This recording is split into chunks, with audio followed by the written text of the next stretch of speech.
कलयुग की शुरुआत कब हुई और ये कैसे खत्म होगा, क्या आप जानते हैं? कलयुग यानी एक ऐसा युग जिसमें मनुष्य जाति का मन असंतोष से भरा रहेगा। सभी मानसिक रूप से दुखी हो जाएंगे। आज चारों ओर अहंकार, प्रतिशोध, लालच और आतंक ही दिखाई देता है। कलयुग के पापों ने सब धर्मों को ग्रस्त कर दिया है। आध्यात्मिक ग्रंथ लुप्त हो गए हैं और अधर्मियों ने अपनी बुद्धि से कल्पना कर करके बहुत से पथ प्रकट कर दिए हैं। गोस्वामी तुलसीदास जी श्रीमद् भागवत और रामायण के अनुसार ही रामचरित्र के उत्तरकांड में काक भुषुंडी अपनी पूर्व जन्म कथा और कई महीने का वर्णन करने का उल्लेख मिलता है। कई हजार वर्ष पूर्व भी भागवत में शुकदेव जी ने जिस बारीकी से और विस्तार से कलयुग का वर्णन किया है वह हमारी आंखें खोलने के लिए काफी है। आज सब तरफ उसी वर्णन के अनुसार घटनाएं घट रही हैं और आगे भी जो लिखा है वैसा ही करेगा, ऐसा प्रतीत होता है। तो मित्रों, आइए मिलकर जानते हैं कि हमारे धर्म ग्रंथों में कलयुग का क्या वर्णन मिलता है और अब कब और कैसे समाप्त होगा। नमस्कार और स्वागत है आप सभी का एक बार फिर से। कलयुग यानी काल युग, कले कलेश का युग, जिस युग में सभी के मन में असंतोष हो, सभी मानसिक रूप से दुखी हो, वही युग कलयुग है।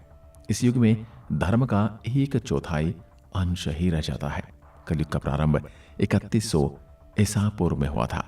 श्रीमद् भागवत पुराण और भविष्य पुराण में कलयुग के अंत का वर्णन मिलता है और कलयुग में भगवान कल्कि का अवतार होगा जो पापियों का संहार करके फिर से सतयुग की स्थापना करेंगे।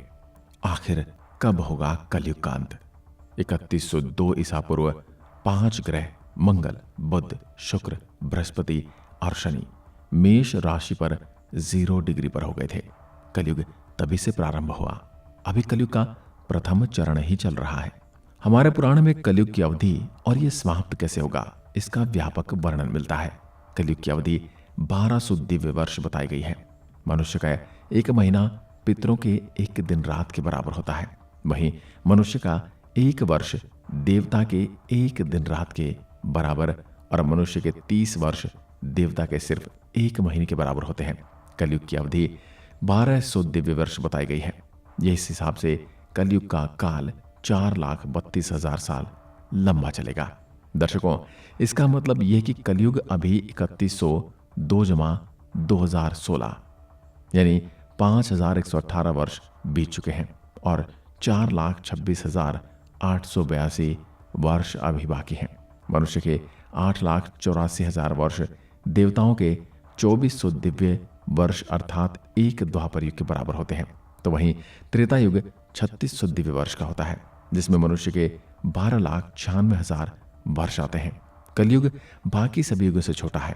यहाँ पर द्वापर युग में 1,400 दिव्य वर्ष या फिर 8,64,000 मनुष्य के वर्ष आते हैं।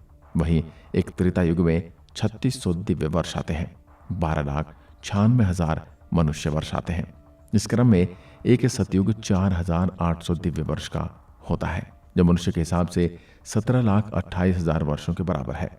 इन सब का कुल योग 12,000 दिव्य वर्ष जो मानव के हिसाब से 43,20,000 वर्षों के बराबर है, मिलकर एक कलयुग बनाते हैं। मित्रों, आप जानते हैं कि कलयुग के अंत में क्या होगा? क्या होगा कलयुग के अंत में? सबसे पहले तो ये होगा कि मनुष्य की औसत आयु 20 वर्ष तक रह जाएगी। 5 वर्ष की छोटी उम्र में स्त्रियां गर्भवती हो जाया करेंगी। 16 वर्ष का मनुष्य वृद्ध हो जाएगा और 20 वर्ष की आयु में ही मृत्यु को प्राप्त हो जाएंगे। इंसान का शरीर घटकर कई गुना कम रह जाएगा। ब्रह्म वैवर्त पुराण में कहा गया है कि कलयुग में एक ऐसा समय भी आएगा जब इंसान की उम्र कम रह जाएगी, युवावस्था समाप्त हो जाएगी। कली के प्रभाव से प्राणियों के शरीर छोटे छोटे शील और रोगग्रस्त होंगे। जिस समय भगवान कल की इस धरती पर अवतरित होंगे उस समय मनुष्य की परम आयु केवल 20 से 30 वर्ष रह जाएगी।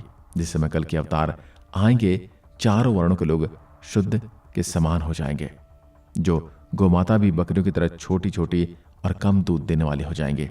मनुष्य क्या खाएगा? कलयुग के अंत में संसार की ऐसी दशा होगी कि अन्न नहीं उगेगा। लोग मछली मांस ही खाएंगे और भेड़ बकरियों को दूध पिएंगे। गाय तो दिखना भी बंद हो जाएगी। होगी भी तो बकरी के समान वो दूध देना भी बंद कर देगी। एक समय ऐसा आएगा जब जमीन से अन्न उपजना बंद हो जाएगा, पेड़ों पर फल नहीं लगेंगे और धीरे धीरे ये सारी चीजें धरती से विलुप्त हो जाएंगी। कैसा होगा? मनुष्य स्वभाव, स्त्रियां कठोर स्वभाव वाली और कड़वा बोलने वाली होंगी। पति की आज्ञा नहीं मानेंगे। जिसके पास धन होगा उसी के पास स्त्रियां रहेंगी। मनुष्य का व्यवहार गधों जैसा दुष्य केवल गृहस्थी का भार बढ़ाने वाला रह जाएगा।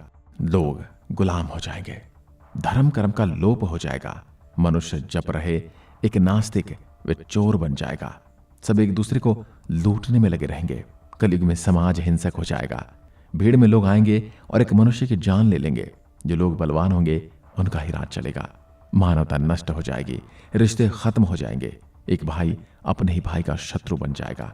एक हाथ दूसरे हाथ को लूटेगा। पिता पुत्र का और पुत्र पिता का वध करने में भी संकोच नहीं करेंगे।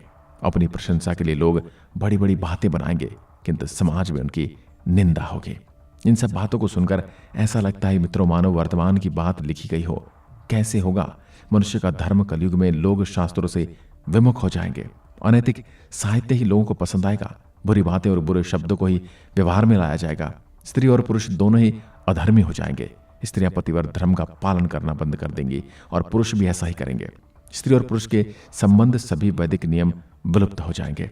श्रीमद् भागवत के 12 कर्म कलयुग धर्म के अंतर्गत श्री सुखदेव जी परीक्षित जी से कहते हैं, जो जो घोर कलयुग आता जाएगा, जो जो उत्तरोत्तर धर्म, सत्य, पवित्रता, क्षमा, दया, आयु, बल और स्मरण शक्ति का लोप हो जाएगा।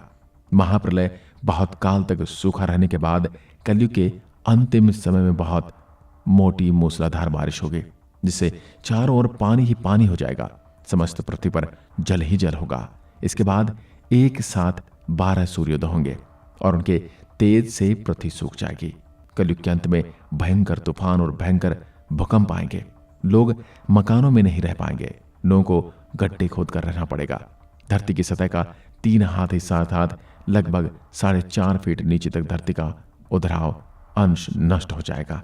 महाभारत के कलयुग के अंत में प्रलय होने का जिक्र है, लेकिन ये किसी जल प्रलय से नहीं बल्कि धरती पर लगातार बढ़ रही गर्मी से होगा। महाभारत के वर्णन परल में उल्लेख मिलता है कि कलयुग के अंत में सूर्य का तेज इतना बढ़ जाएगा कि सातों समुद्र और नदियां सूख जाएंगे। संतर्क नाम की अग्नि धरती को पाताल तक जला देगी। सब कुछ भस्म हो जाएगा। उसके बाद फिर 12 वर्षों तक लगातार बारिश होगी, जिससे सारी धरती जलमग्न हो जाएगी और जल में फिर से जीवन की उत्पत्ति की शुरुआत होगी। तो मित्रों, आज हमने कलयुग की कई ऐसी बातों को जाना है जिन्हें देखकर बहुत आश्चर्य होता है। लेकिन जैसे जैसे कलयुग आगे बढ़ता जाएगा, पाप और भी ज्यादा, द्वेष और अधर्म इस धरती पर बढ़ता जाएगा। लेकिन मानवता जीवित रहेगी और उसे जिंदा रखेंगे वो चंद लोग जो धर्म और नैतिकता का रास्ता नहीं छोड़ेंगे। हम उम्मीद करते हैं कि सभी लोग ऋषि मुनि के दिखाए मार्ग और नैतिकता के मार्ग पर चलेंगे और इस कलयुग के अंधकार में प्रकाश देने का काम करेंगे। इसी संदेश के साथ समाप्त करते हैं आज की वीडियो। अगर वीडियो पसंद आए तो लाइक कीजिए और ऐसी वीडियो देखने के लिए हमारे चैनल को सब्सक्राइब जरूर करें। धन्यवाद।